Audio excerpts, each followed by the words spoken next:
झेप मराठी, आरसा महाराष्ट्राचा. पिंपळनेर शहरात माणुसकीला काळीमा फासणारी आणखी एक संतापजनक घटना समोर आली आहे.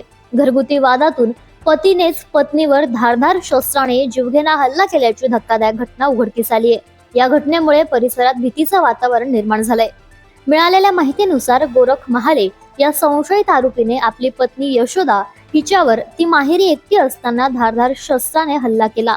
या हल्ल्यात यशोदाच्या डोक्याला गंभीर दुखापत झाली असून तिची प्रकृती चिंताजनक आहे. सध्या तिच्यावर धुळे येथील शासकीय रुग्णालयात उपचार सुरू असून ती मृत्यूशी झुंज देते. घटनेची माहिती मिळताच उपविभागीय पोलीस अधिकारी संजय भांबळे आणि सहाय्यक पोलीस निरीक्षक किरण बर्गे यांनी घटनास्थळी धाव घेत पाहणी केली. तसेच पुरावे संकलित करण्यासाठी फॉरेन्सिक पथकही घटनास्थळी दाखल झाले असून तांत्रिक तपास सुरू करण्यात आलाय. दरम्यान हल्ल्यानंतर आरोपी गोरख महाले हा फरार झाला असून त्याच्या शोधासाठी पोलिसांनी 2 विशेष पथके रवाना केली आहेत.